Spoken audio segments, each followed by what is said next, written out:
Hola mis hermanos, Dios les bendice, muy buenas noches. Es un gusto poder saludarles a la distancia. Reciban un fuerte abrazo, un gran cordial saludo ahí donde usted se encuentra. Damos gracias a Dios porque nos da la oportunidad de poder estar conectados por estos medios para seguir aprendiendo de la palabra, para seguir a través de las enseñanzas de las cápsulas que se empiezan a transmitir desde los días martes hasta los días viernes, ¿verdad? Al horario de 2 de la tarde y 8 de la noche, como usted bien ya lo sabe. Qué bueno que usted se está conectando. Si usted se está conectando por primera vez, reciba un cordial saludo, sea bienvenido en esta hora. Damos gracias a Dios por este tiempo. Si estamos viendo, recordemos que estamos viendo la carta a las 7 iglesias en el Apocalipsis, estamos viendo de una manera práctica y estamos en la carta, hace 8 días comenzamos la carta de Esmirna.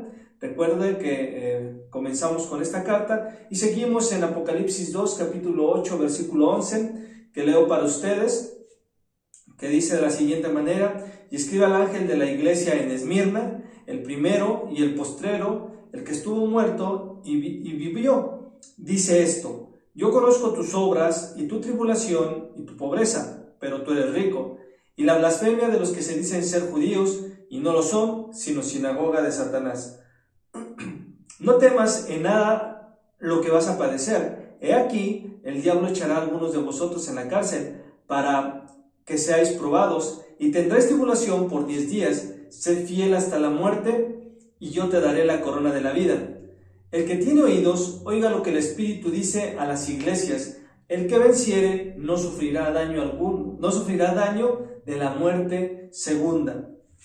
Estamos viendo Apocalipsis capítulo 2, versículo del 8 al 11, y recordamos que la cápsula pasada decíamos que Esmirna era una iglesia, o es una carta, mejor dicho, que va dirigida a una iglesia perseguida, a una iglesia sufriente, y que es una de las cartas que no se le reprocha nada, bueno, una de las dos cartas a la cual Jesús no le reprocha nada. También decíamos que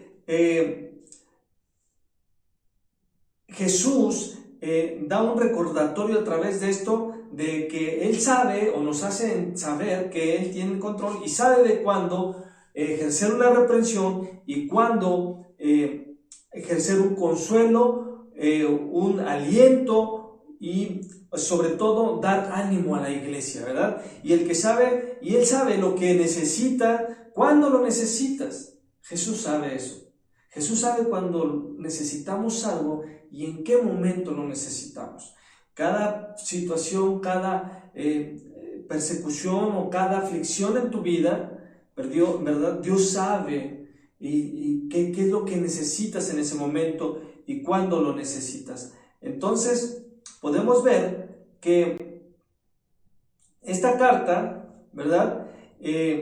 Va dirigida a una iglesia de esa manera, una iglesia que es perseguida, una iglesia que está sufriendo, una iglesia que está siendo atribulada, ¿verdad? Y que así como Dios sabe y conocía la situación de esa iglesia, y es por eso que le dirige esta carta, Dios también sabe lo que tú estás pasando el día de hoy, lo que tú estás viviendo. Él no lo ignora, Él no está distante de la situación por la cual tú estás pasando hoy en día. Él no lo ignora, y el deseo del corazón de Dios, en cuanto tú estás sufriendo, cuando estás pasando por persecución, cuando estás pasando por quizás desánimo, cuando estás pasando por soledad, cuando estás pasando por un sufrimiento, el anhelo del corazón de Dios es consolarnos. El anhelo del corazón de Dios es consolarnos. Entonces podemos ver que en esta carta es lo que Jesús está trayendo a la iglesia. También decíamos que esta es una de las cosas que se hacía en ese tiempo, era ofrecer incienso al César, era la adoración al emperador romano. También comentábamos que esta forma tenía la iglesia, o mejor dicho, lo que es el pueblo de Esmirna, ¿verdad? Esa zona tenía esa costumbre u obligación de poder ofrendar incienso al emperador. Entonces, decíamos que todo esto era algo que año con año cada ciudadano romano estaba obligado a tomar una pizca de incienso y quemarlo en un altar al César. Y luego de hacer esto, ellos tenían que decir Curios César, que quiere decir César es el Señor. Entonces, cuando ellos hacían este tipo de cosas, cuando ya ofrecían ese incienso, cuando ya ofrecían esa ofrenda al César y lo reconocían como Señor, a esos ciudadanos se les daba un certificado de que cumplieron cabalmente, que cumplieron con ese deber como ciudadanos de ir a ofrendar o ofrecer incienso al César. Pero cualquiera otro que se negara a participar era considerado políticamente desleal al imperio. Entonces había una consecuencia por no hacerlo. Y todas esas personas se convertían en unos proscritos, y había consecuencias de esto. Y estas personas que se negaban a hacer este tipo de cosas no podían conseguir un buen empleo, no podían prosperar económicamente, no podían o perdían, mejor dicho, su estatus social. Y por ende, la vida para estas personas que se negaban a hacer esto, pues era difícil. Y aquellos que se negaban a decir Curios César, César es el Señor, pues no les iba nada bien. Entonces era una iglesia que era perseguida por esta situación. Pero algo que era muy cierto, ¿verdad?, es que todos los cristianos estaban en la mejor disposición de someterse a las autoridades romanas, pero en materia civil. Ellos estaban dispuestos a cumplir los reglamentos civiles, pero no estaban dispuestos a ofrecer sacrificio al César o reconocerle como Señor. Ellos no decían Curios César. La iglesia, los cristianos que se habían convertido en ese entonces no decían Curios César, no podían decir eso. Ellos decían Curios Cristo. ¿Qué significa? Cristo es el Señor, Jesús es el Señor. Entonces, al negarse estos cristianos, al negarse a hacer esto, lo que ellos estaban diciendo: nosotros no tenemos ningún Señor más que a Cristo. Es lo que estaban diciendo ellos.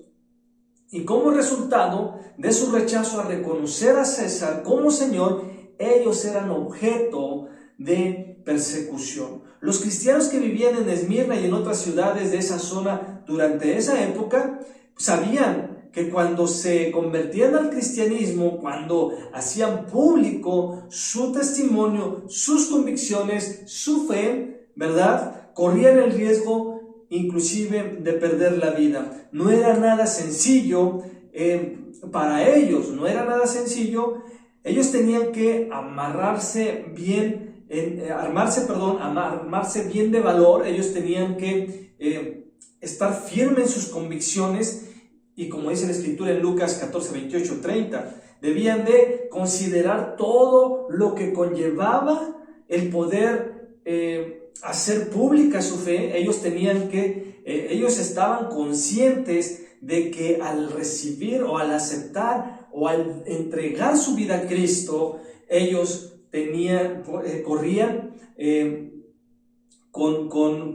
ellos sabían que corrían el riesgo aún de perder la vida. Lucas 14, 28 dice: porque ¿quién de vosotros, queriendo edificar una torre, no se sienta primero y calcula los gastos, a ver si tiene lo que necesita para acabarla? No sea que después de que haya puesto el cimiento y no pueda acabarla, todos los que vean comiencen a hacer burla de él, diciendo: este hombre comenzó a edificar y no pudo acabar. Entonces, al ver todo este panorama, la pregunta es: ¿qué les va a decir Cristo a este grupo de creyentes que creen en Él hasta el punto que están dispuestos a sufrir y que están dispuestos a dar sus propias vidas por su fe. ¿Cuál es su corazón? ¿Cuál es su corazón? ¿Cuál es su mensaje para aquellos que hoy en día están pasando por una pérdida, que están sufriendo rechazo, que están pasando por angustia, aquellos que se enfrentan día a día a la amenaza de muerte para ellos y para sus seres queridos? ¿Qué es lo que Cristo va a decir? Lo primero que Él va a decir es algo con lo que Él se identifica con la iglesia de Esmirna. Él dice a través de Juan, en el versículo 8 que acabamos de leer, dice: y escribe al ángel de la iglesia de Esmirna, es el primero y el postrero, el que estuvo muerto y vivió. ¿Y esto qué quiere decir? ¿Qué queremos decir con esto? ¿Por qué Jesús se identifica con estas palabras? La historia narra que esta ciudad de Esmirna había muerto y ahora vivía. Se dice que los lidios destruyeron la ciudad y que por 400 años no existió como tal. Entonces, Jesús, al decir esto, se estaba identificando con esta iglesia. Entonces, esta iglesia durante 400 años no existió como tal, sino solo algunas aldeas desperdigadas. Entonces, todos los lectores, los que leían la carta de Esmirna, apreciarían inmediatamente la notable analogía con la historia temprana de esa ciudad. Es por eso que ellos se identificaban cuando Jesús dijo esas palabras: yo soy el primero, yo soy el último, yo soy el que murió pero ahora vivo. ¿Sí? Porque ellos se identificaban, habían pasado un proceso como ese, de haber sido destruidos y ahora vivían y se identificaban. Y es por eso que Jesús comienza hablando de esta manera.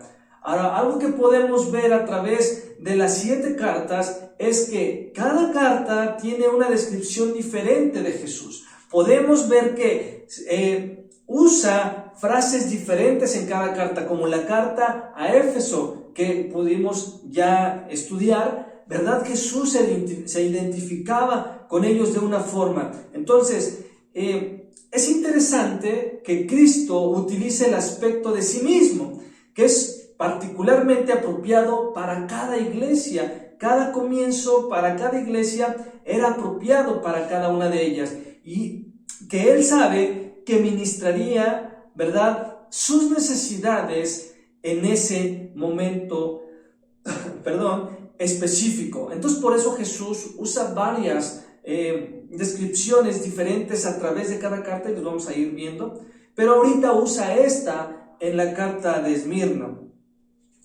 Ahora, podemos ver que cada necesidad de las iglesias de Jesucristo, cada necesidad en la iglesia, en ese momento, en ese entonces, y cada necesidad que hoy en día tenemos como iglesia, cada necesidad que tenemos como iglesia local y como iglesia universal, cada necesidad en la vida del creyente es suplida en Jesús.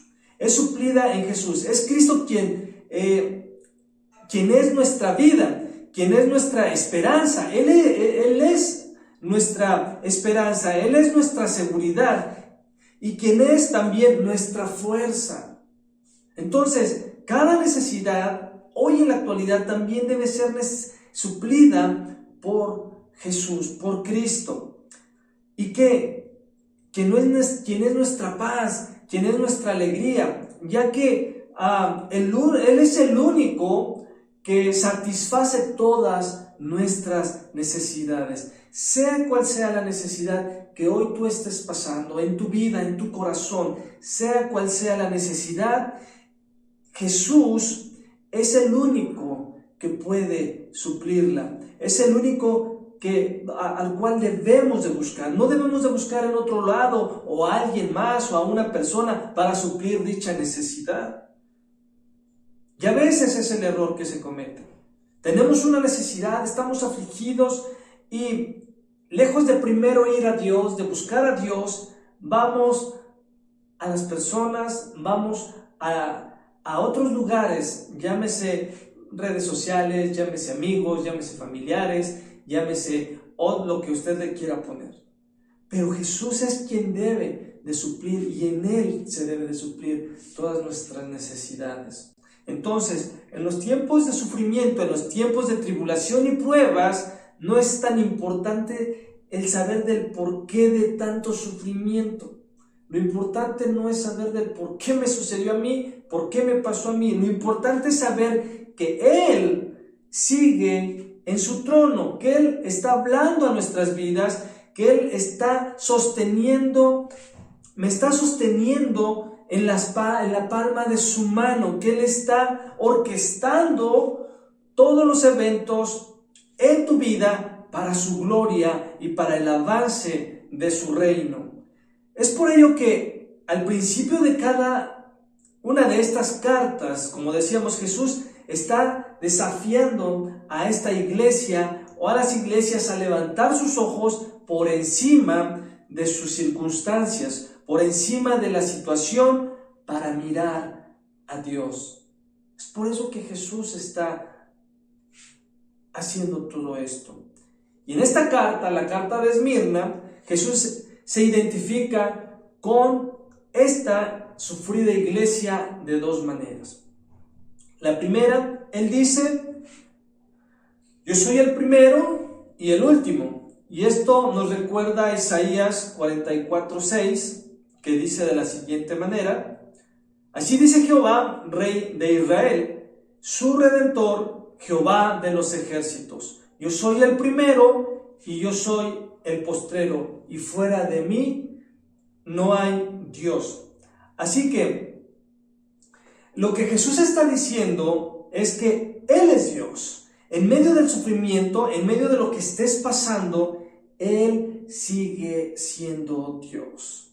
Él sigue estando ahí. Él es Dios en el cual puedes confiar, al cual puedes acercarte. Así que, entonces, de todo esto, Él dice que Él es el primero y Él es el último. Está diciendo o está haciendo referencia a que Él es eterno. Cuando Él dice: yo soy el primero y el último, Él está haciendo referencia a que Él es eterno.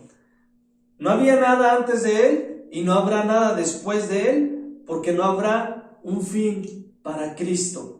Él es el primero y el último. Él siempre ha existido, como todos lo sabemos, ha existido en el pasado, Él siempre va a existir en el futuro. Él tuvo la primera palabra: hágase la luz, y tendrá la última palabra en toda la historia de la humanidad. Tendrá la última palabra en toda la historia de la humanidad. Tenemos que entender entonces que Él ve, Él conoce, Él sabe todo el curso de tu vida y de mi vida. Él lo conoce, Él lo sabe, Él no lo toma por sorpresa. Todo lo que está relacionado con nuestras vidas, Él lo sabe. Todo lo que has pasado en el pasado, en todo lo que has sufrido, lo que ha acontecido en tu pasado, en tu presente te está aconteciendo, lo que te va a acontecer en el futuro, Él lo sabe, Él lo ve todo. Y es ahí donde tenemos que descansar.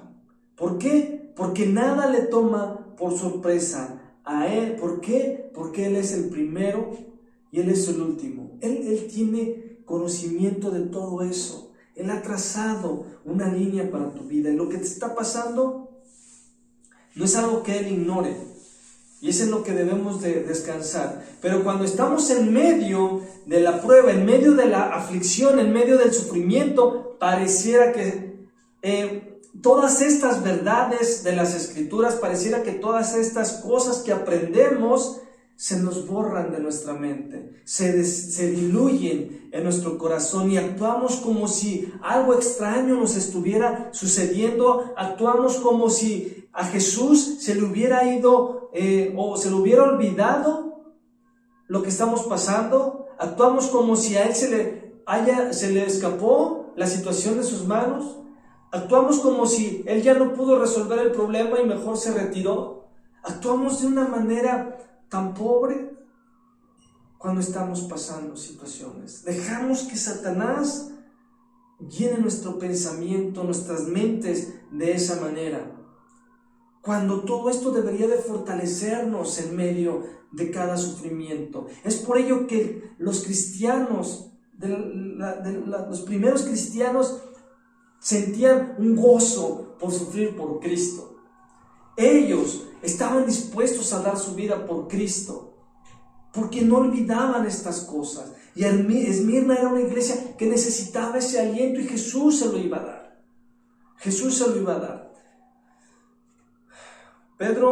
Primera de Pedro 4:12 nos dice: amados, no os sorprendáis del fuego de la prueba que os ha sobrevenido, como si alguna cosa extraña os aconteciese. El hecho de saber que Él sigue en su trono, que Él sigue siendo Dios, debería hacernos sentir protegidos, debería de hacernos sentir confiados, seguros en Él. ¿Por qué? Porque Él está en el principio, Él está en el final, Él está cuando tú comenzaste una prueba, cuando tú estás comenzando una aflicción, pero Él te acompaña por todo ese proceso. Él está en el principio y también Él está en el final. Él abarca todos los aspectos de las páginas de la historia de nuestras vidas, y es algo que no se nos debe olvidar. Es algo que no se nos debe olvidar.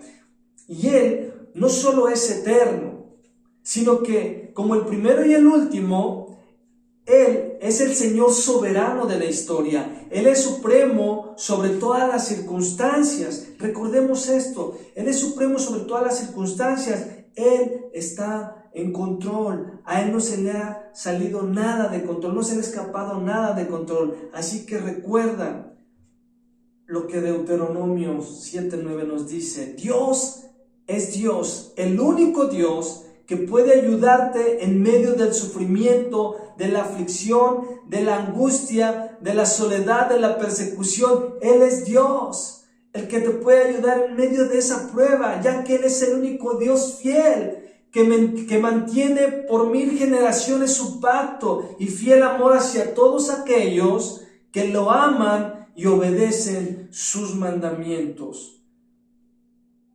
Y yo te puedo decir, y te quiero dejar con esto en esta noche: estás sufriendo,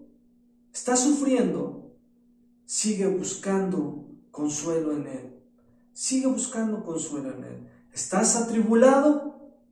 Sigue siendo paciente, ¿Estás siendo perseguido? Sigue perseverando. Amén. Porque Él es Dios. Él es el primero, Él es el último. Él es el que está al principio de lo que tú estás pasando y estará al final cuando Él te saque de ahí.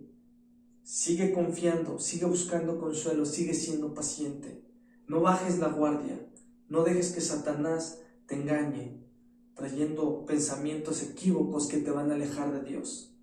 No dejes que tus emociones se involucren, mejor que tus convicciones actúen en medio de lo que estás pasando, en medio de ese sufrimiento, en medio de esa soledad, en medio de esa circunstancia, en medio de esa separación. Sigue confiando en Él, porque Él es el primero, Él es el último, porque Él está ahí contigo en todo momento. Vamos a orar. Señor, te damos gracias por tu palabra, te damos gracias por tu enseñanza. Que Dios eterno, te ruego, haga mella en cada corazón que lo esté escuchando, Señor. Que esta enseñanza, Señor, pueda caer en buena tierra y dar fruto, y que pueda ser de consuelo para aquellos que están siendo atribulados, pero también pueda ser, Señor, un apoyo, una promesa, Señor, para las futuras pruebas que puedan venir a nuestras vidas, Señor. Y que, Padre eterno, podamos decir: Curios Cristo, y no curios otra persona, Señor. Que podamos decir: Curios Cristo, porque es a Él a quien le damos la honra y toda la gloria. Y que lo que hagamos, Señor, lo hagamos para honrarle, para glorificarle. Y que en medio de la lucha tú nos ayudes a mantenernos firmes y fieles, Señor, porque tú nos darás la corona de vida. A ti la honra y la gloria en esta noche, en el nombre de Jesús.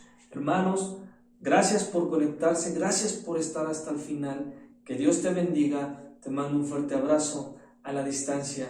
Nos vemos en la próxima cápsula con la ayuda de Dios. Amén. Buenas noches.